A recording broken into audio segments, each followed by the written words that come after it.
Songwriters, I'm going to share with you the 5 songwriting tips that will transform everything for you as a songwriter. Get you unstuck, get you writing great songs that you absolutely love, and no longer leave you frustrated with half-written songs. Okay, so let's jump into this. The first tip I want to share with you is what I call the plan and prep. I use this all the time. I share it with every songwriting student that I work with. Now, what it is, it's where we essentially take an idea. It could be a song title, a quote, a phrase, a word that you see online. We take it and then we plan it out. What do we actually want to say? The big thing I want you to figure out in this stage is, what is the point of your song?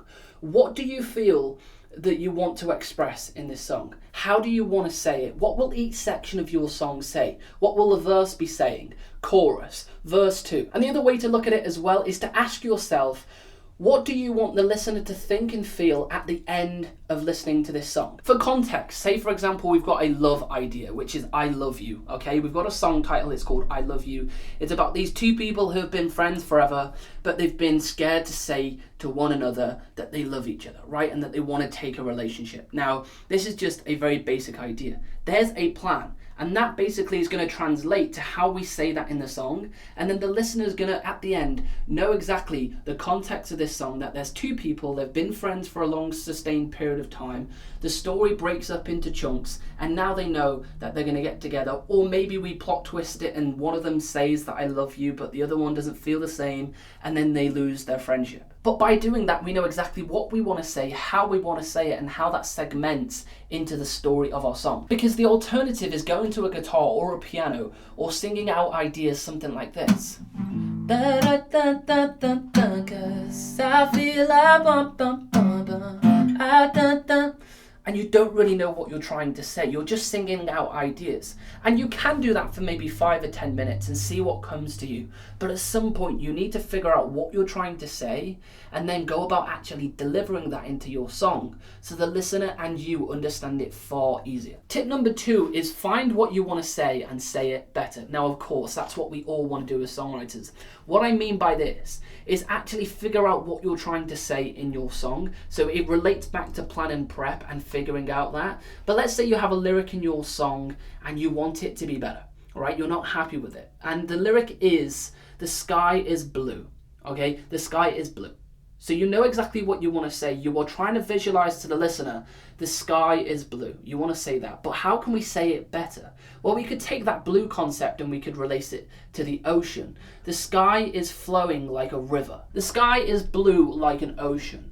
Or the sky is filled blue like a river. Now you can just see how those little pieces of detail we reference back to a river or an ocean just adds a little bit of imagery to that lyric. Let's go for another example. Let's say we are writing a song about our love for playing music, and in particular playing the guitar. Let's say you've got a lyric which says, I love to play the guitar. What if we just changed that and said, these 6 strings play the beat to my heart? It's more descriptive, it adds more lyrics, the 6 strings. Rather than just saying the guitar as a whole, we are now getting specific on the guitar itself. We're painting that imagery. I was only able to come up with those additional lyrics like the ocean blue sky or the 6 strings of the guitar because I knew what I wanted to say. So find out what you want to say and then go about how can you build on that imagery to say it better. Tip number 3 is using static melody in your verses. Now you may or may not be familiar with melodies and the 3 melodies that we have as a songwriter, but the 3 that we have are static, conjunct and disjunct.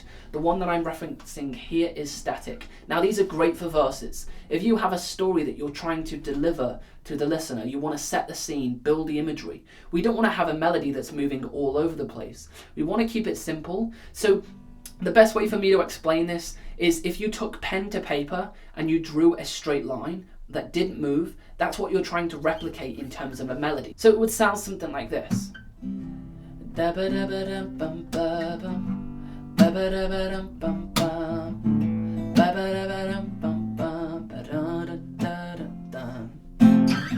You can see how that melody is not moving very much. It's not going, hey, give me a ba-ba-ba-ba, I've been thinking maybe we could be a ba-bum. Because that would confuse the listener if we're trying to tell them a great story, trying to set the scene, build some imagery, we want to go for a simple static melody, which is great for doing exactly that. Tip number 4 is stop leaving songs unfinished, and rather, instead of leaving them unfinished, figure out what you don't like about that song. This is really important for you growing as a songwriter. Rather than playing your instrument, you sing your song, you sing and write it, then you listen back and go, oh, I don't like it, and throw it to the wayside. Actually identify, what is it that you don't like? Is it the lyric and the way that you're saying particular things in the verse? Maybe it's the imagery is not as detailed as you want it to be. So it's not that the song is not good enough, it's just that your lyric writing, in particular your imagery setting, is not where it needs to be. Or maybe your chorus is not catchy, it's not drawing in listeners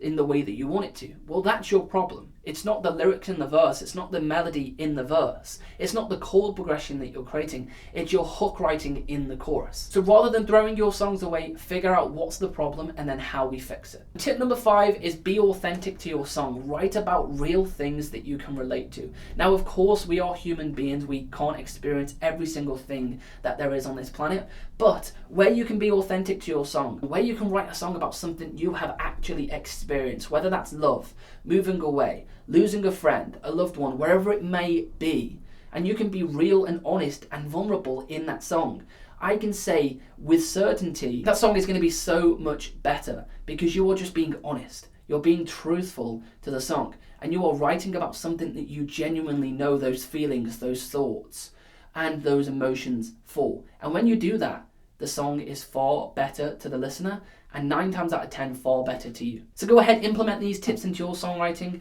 start to level up and transform your songwriting like the pro songwriters. These are things that I do every single day when I'm writing a song to help me get better songs, write for global projects, monetize my music, and have fun whilst doing it too. If you haven't already, please consider dropping a subscribe to this channel for more videos like this. I've been Danny Boyle, founder of Songwriters International. Hope you've enjoyed the video and I'll see you over on another one.